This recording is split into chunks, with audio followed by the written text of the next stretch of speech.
So finally काफी time बाद आप सभी की रिक्वेस्ट पर आज मैं ये वीडियो बना रहा हूँ टेकन वर्सेस मॉर्टल कॉम्बैट। सो ये एक वीएस बैटल होने वाली है जिसमें मैंने टेकन और मॉर्टल कॉम्बैट के ओवर पावर या इमॉर्टल बींग्स जैसे कैरेक्टर्स को ऐड नहीं किया है, क्योंकि उससे फिर बैटल अनफेयर हो जाएगी और मजा भी नहीं आएगा। इसलिए मैंने इस बैटल में उन्हीं कैरेक्टर्स को एक दूसरे के अगेंस्ट सेट किया है जिनकी पावर्स आपस में कंपैरिजेबल है। सो ये रही बैटल में फाइट करने वाले कैरेक्टर्स की लिस्ट, और लास्ट में जिस भी टीम के सबसे ज्यादा कैरेक्टर्स बचेंगे या जिस टीम के सारे कैरेक्टर्स पहले डिफीट हो जाएंगे वो टीम ये बैटल हार जाएगी। सो ये बैटल काफी इंटरेस्टिंग है, वीडियो में भी बहुत ही मेहनत लगने वाली है बट मजा भी आने वाला है, इसलिए वीडियो को अभी से ही लाइक कर दो, नए हो तो फिर सब्सक्राइब करके साथ ही साथ बेल नोटिफिकेशन दबा लो। एंड अब इसी के साथ लेट्स बिगिन। तो शुरू करते हैं बैटल नंबर 10 से फैंग वर्सेस सिंडल। सो पहले बात करते हैं सिंडल की, जो काफी स्किल्ड वॉरियर है। साथ ही सिंडल के पास कुछ मैजिकल पावर्स एंड एबिलिटीज है, जैसे सिंडल अपने बालों से अपने ओपोनेंट पर अटैक कर सकती है या उन्हें ग्रैपल कर सकती है। बट सिंडल की सबसे पावरफुल एबिलिटी है sonic screech,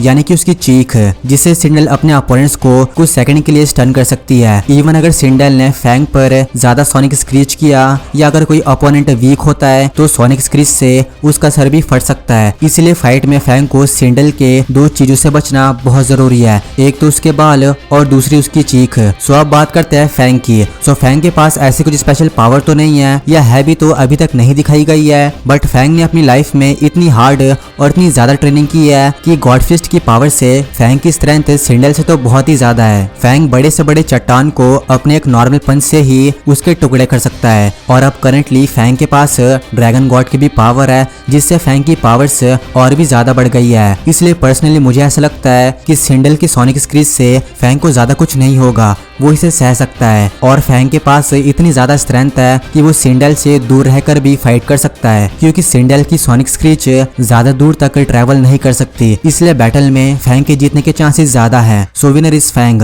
battle number 9 Jinpachi versus Sujinko. तो सुजिंको मंटिस और शाओलिन फाइटिंग स्टाइल का यूज करता है। साथ ही सुजिंको के पास काफी सारी पावर्स के साथ उसके साथ फाइट में दो वेपन्स भी रहते हैं, डाइन टिएंडो और एक कुनाई। पावर्स की बात करें तो गॉड से उसे ऐसी पावर्स गिफ्ट में मिली थी जिससे सुजिंको किसी की भी पावर्स की कॉपी कर सकता है, जिससे सुजिंको ने अब तक लियू कैंग, सिंडल, सब जीरो, स्कॉर्पियन एंड और भी कई सारे फाइटर्स की पावर्स को कॉपी कर चुका है, या कह सकते हैं अब्सॉर्ब कर चुका है। इसलिए सुजिंको की यह एबिलिटी जिनपाची के लिए काफी खतरनाक हो सकती है। और वहीं बात करें जिनपाची की, तो जिनपाची मिश्मा फाइटिंग स्टाइल का यूज करता है, जिसमें वो ज्यादा पावरफुल तो नहीं है, बट जब जिनपाची को स्प्रिट की पावर्स मिलती है तब जिनपाची काफी डेंजरस हो जाता है, इतना ज्यादा कि उसकी पावर्स के बारे में गेम में अभी तक पूरी तरह से नहीं बताया गया है। और टेकन 5 में भी जिनपाची जिनसे फुल पोटेंशियल से फाइट नहीं करता, इसलिए हमें स्प्रिट जिनपाची की फुल पावर्स कभी भी देखने को नहीं मिली। और बात करें सुजिंको और जिनपाची में विनर की,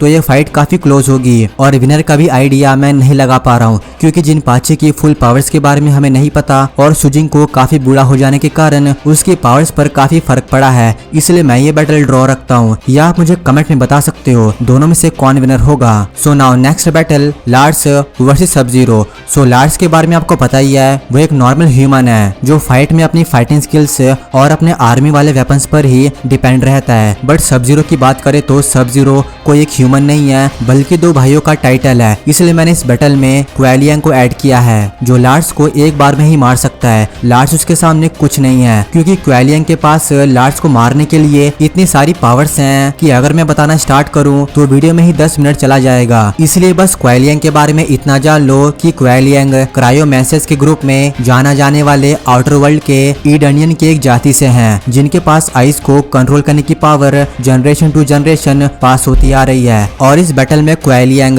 लार्स को बहुत ही इजीली इसलिए डिफीट कर सकता है, क्योंकि क्वेलियन की आइस की पावर इतनी ज्यादा डेंजरस है कि वो बस एक उंगली से ही लार्स की कुल्फी जमा सकता है। साथ ही क्वेलियन आइस से किसी भी तरह का वेपन, बॉल, कांटे, आइस बॉल, टेलीपोर्टेशन, मतलब कि कुछ भी बना सकता है या कुछ भी कर सकता है। बट इसके बाद भी क्वेलियन के पास और भी बहुत सारी पावर्स एंड एबिलिटीज है, इसलिए लार्स का क्वेलियन को डिफीट कर पाना इम्पॉसिबल है। इसलिए विनर है क्वेलियन, मतलब कि सब जीरो। सो अगली बैटल है काजुमी वर्सेस किटाना। सो पहले बात करते हैं किटाना के बारे में। सो किटाना का मेन वेपन है उसके स्टील फैंस, जिसे किटाना कैसे भी कंट्रोल कर सकती है। और ये स्टील फैंस इतने ज्यादा शार्प हैं कि अगर ये काजुमी को टच भी कर दे तो उसकी बॉडी कट के टुकड़े हो जाएंगे। इसके अलावा किटाना ज्यादा दूर तक तो नहीं बट हाँ थोड़ी दूर तक भी टेलीपोर्ट कर सकती है। साथ ही किटाना की स्ट्रेंथ भी काफी अच्छी है और ये छोटे मोटे स्टॉर्म भी बना सकती है। और वहीं बात करें काजुमी की, तो काजुमी मिशिमा फाइटिंग स्टाइल के साथ डेविल जिन भी कैरी करती है, जिसमें उसे काफी सारी पावर्स और एबिलिटीज मिलती है, जैसे सुपर स्पीड,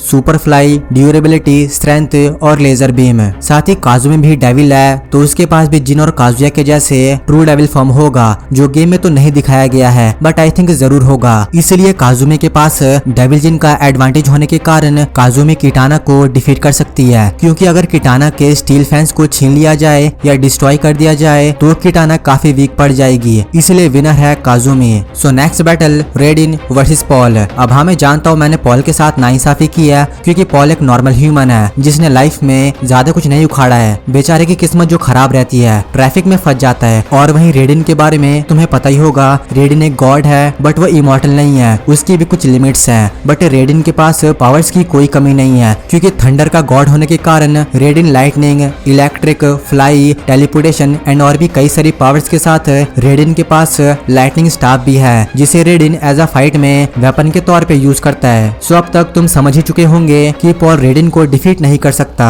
अगली बैटल है the god of fighting Ogre versus the dragon king Onaga. नाम के साथ दोनों की शक्ल और थोड़ी बहुत पावर्स भी मैच करती है, जैसे दोनों मॉन्स्टर है, दोनों फ्लाई कर सकते हैं, दोनों अपने मुंह से फायर अटैक कर सकते हैं एंड और भी बहुत कुछ। बट ओनागा के पास ओगर से थोड़ी ज्यादा पावर्स हैं, जैसे creating powerful gust, creating avatars और सबसे बड़ी एबिलिटी है नेक्रोमैंटिस पावर्स, जिससे वो अपनी अनडिफीटेबल आर्मी को अपने हार्ट से कंट्रोल या पुनर्जीवित कर सकता है। इसलिए उसके पास एक बहुत बड़ी और पावरफुल आर्मी भी है। और वहीं दूसरी ओर ओगर के पास दो फॉर्म्स है, बट वो उतने भी पावरफुल नहीं है कि ओनागा और उसकी आर्मी से एक साथ फाइट कर सके। ओगर और ओनागा में अगर 1-on-1 फाइट हो तो शायद ओगर ओनागा को टक्कर दे पाएगा, बट ओनागा की आर्मी के साथ ओगर का जीत पाना इम्पॉसिबल है, या शायद ओनागा भी ओगर को इजिली डिफीट कर सकता है। क्योंकि जब ओनागा अपीयर हुआ था तब रेडिन, क्वांची और सैंगसून एक साथ मिलकर भी ओनागा को रोक नहीं पा रहे थे। यहाँ तक कि रेडिन ने खुद का सैक्रिफाइस भी कर दिया था, बट तब भी ओनागा बच गया, उसे कुछ नहीं हुआ। इसलिए आई थिंक ओनागा ओगर से ज्यादा पावरफुल है। So obviously winner is Onaga. Battle number 4 Heihachi versus Shao Kahn. So Heihachi को तुम जानते ही हो, ये भले ही एक ह्यूमन है बट इसने बस अपनी ट्रेनिंग के दम पर डेविल को डिफीट ही नहीं बल्कि जान से भी मारा है। गन्स की बुलेट्स तो इसके लिए मूंगफली की जैसी है, इसलिए हियाची को आर्मी का कोई भी वेपन आज तक चोट नहीं पहुंचा पाया है। और इसने बस एक ही फाइटिंग स्टाइल मिशिमा स्किल से बहुत सारे अपोनेंट्स को डिफीट किया है और कई बार डेथ को भी सर्वाइव कर चुका है। इतनी बार कि अभी ये भी कंफर्म नहीं है कि टेकन 7 में क्या हियाची मर चुका है या अभी भी जिंदा है। और वहीं बात करें शाओ खान की, तो शाओ खान मॉर्टल कॉम्बैट का one of the best villain है, जिसके पास सुपर ह्यूमन स्ट्रेंथ के साथ थोड़ी बहुत मैजिक की भी पावर्स हैं। और शाहरुख खान सॉरी शाओ खान के पास एक पावरफुल वाथ हैमर भी है, जिसका यूज शाओ खान फाइट करने में करता है। और ये वेपन इतना ज्यादा स्ट्रॉन्ग है कि अगर इसका एक जोरदार वार हियाची को पड़ गया तो हियाची की बॉडी के चिथड़े उड़ जाएंगे। बट जहाँ तक मैंने हियाची की स्ट्रेंथ देखी है वो शाओ खान से काफी ज्यादा है, क्योंकि हियाची टेकन 5 के दौरान जैक्स के डिस्ट्रक्शन से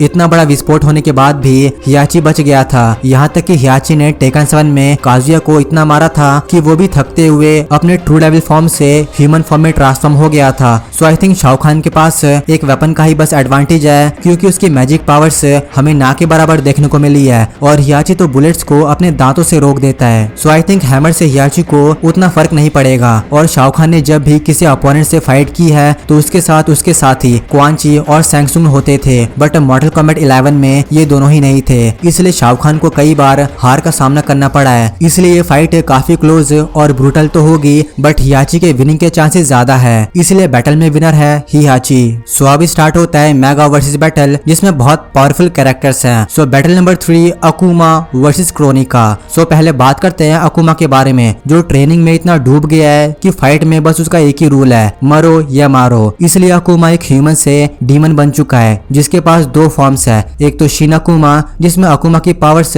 थोड़ी बहुत बढ़ जाती है, और सेकंड है अकुमा का ओनी फॉर्म, जिसमें उसे गॉड लेवल्स की पावर मिलती है, जो इतना ज्यादा खतरनाक है कि इसकी कोई पावर्स की लिमिट्स नहीं है और इस फॉर्म में अकुमा 500 साल तक फाइट कर चुका है। इसलिए अगर अकुमा इस फॉर्म में किसी से फाइट करे तो वो लिटरली सामने वाले की फाड़ के रख सकता है। बट क्या होगा जब अकुमा मॉर्टल कॉम्बैट के क्रोनिका से फाइट करे, जो समय और स्पेस को मैनिपुलेट मतलब कि कंट्रोल करने की पावर रखती है और ये इतनी पावरफुल है कि ये मॉर्टल कॉम्बैट के एल्डर गॉड से भी ऊपर है। इसलिए अगर क्रोनिका अकुमा पर टाइम स्टॉप, टाइम स्लो या टाइम रिवर्स का यूज करे तो अकुमा भले ही कितना ही पावरफुल क्यों ना हो, फिर भी अकुमा समय को नहीं हरा सकता और क्रोनिका चाहे तो अकुमा को टाइमलाइन से ही इरेज कर सकती है और एक ऐसी टाइमलाइन बना सकती है जहां अकुमा का जन्म ही नहीं होगा। इसलिए बैटल में क्रोनिका विनर होगी क्योंकि अकुमा टाइम को डिफीट नहीं कर सकता। सो इसके बाद बैटल नंबर 2 काफी इंटरेस्टिंग होने वाली है क्योंकि आप फाइट करेंगे टेकन से most baddest character AKA Kazuya Mishima और मॉर्टल कॉम्बैट से Hanzo Hasashi AKA most favourite character Scorpion. So पहले बात करते हैं स्कॉर्पियन की और उससे भी पहले बात करते हैं इसके human form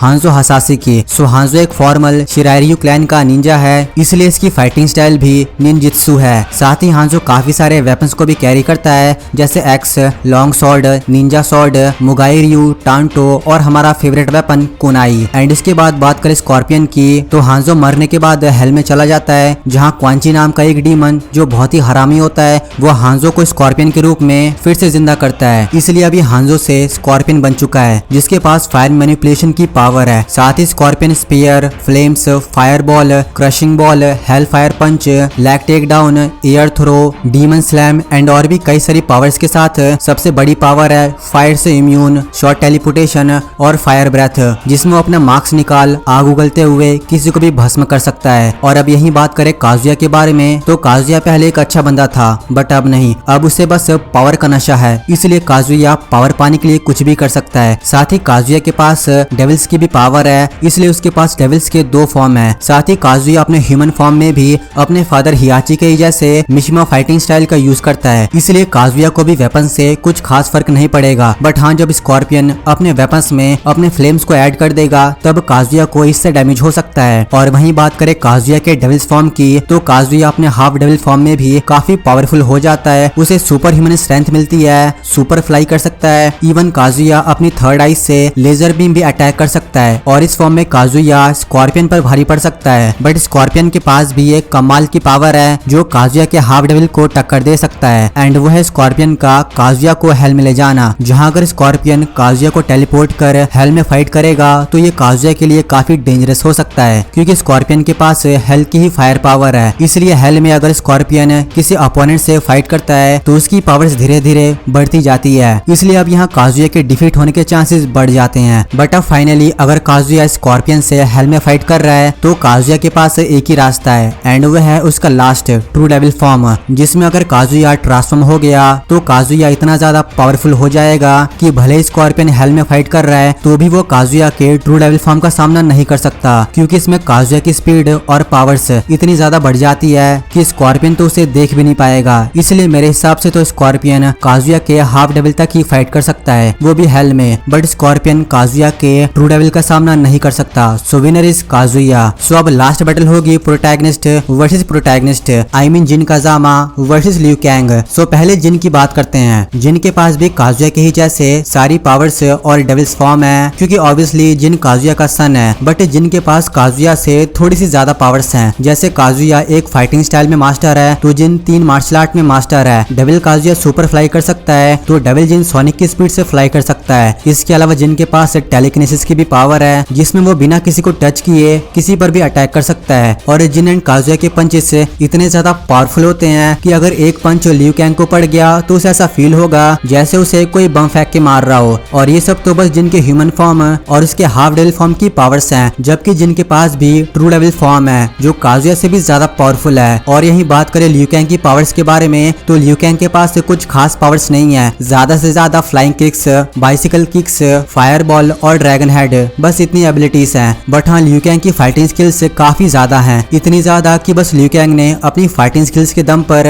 9 time मॉर्टल combat winner गोरो और शाओ खान को कई बार डिफीट किया है। इसलिए लियू कैंग की फाइटिंग स्किल्स और जिन की फाइटिंग स्किल्स इक्वली हैं, दोनों काफी क्लोज फाइट करेंगे। बट हाँ, लियू कैंग के पास फायर बॉल और ड्रैगन हेड की भी पावर है जो शायद जिन पर भारी पड़ सकता है। इसलिए इसका सामना करने के लिए जिन अपने हाफ डेविल में ट्रांसफॉर्म होगा तो लियू कैंग को वेरी इजीली डिफीट कर सकता है। बट बट मॉडल कॉम्बैट 11 में लिu कैंग, रेडिन और रेवेनेंट लिu कैंग से मर्ज होने पर वो एक गॉड बन जाता है जिसे फायर गॉड लिu कैंग का टाइटल मिलता है। एंड इसके बाद फायर गॉड लिu कैंग क्रोनिका को डिफीट कर खुद कीपर ऑफ टाइम बन जाता है, विच मीन्स कि लिu कैंग के पास फायर, अपनी स्किल्स, रेडन की गॉडली पावर्स, रेवेनेंट लिu कैंग की पावर्स एंड अब क्रोनिका के ही जैसे टाइम को भी कंट्रोल करने की पावर्स हैं। सो अब तुम ही सोच के देखो, जहां अकुमा क्रोनिका को डिफीट नहीं कर पाया तो जिनके चांसेस तो और कम है कि वो टाइम कीपर लिu कैंग को डिफीट कर पाए। अब हाँ, भले ही जिनके पास अभी भी ट्रू डेविल फॉर्म है जिसमें वो फायर गॉड लिu कैंग से फाइट कर सकता है और शायद डिफीट भी कर सकता है, बट जिन भी अकुमा के जैसे समय को नहीं हरा सकता।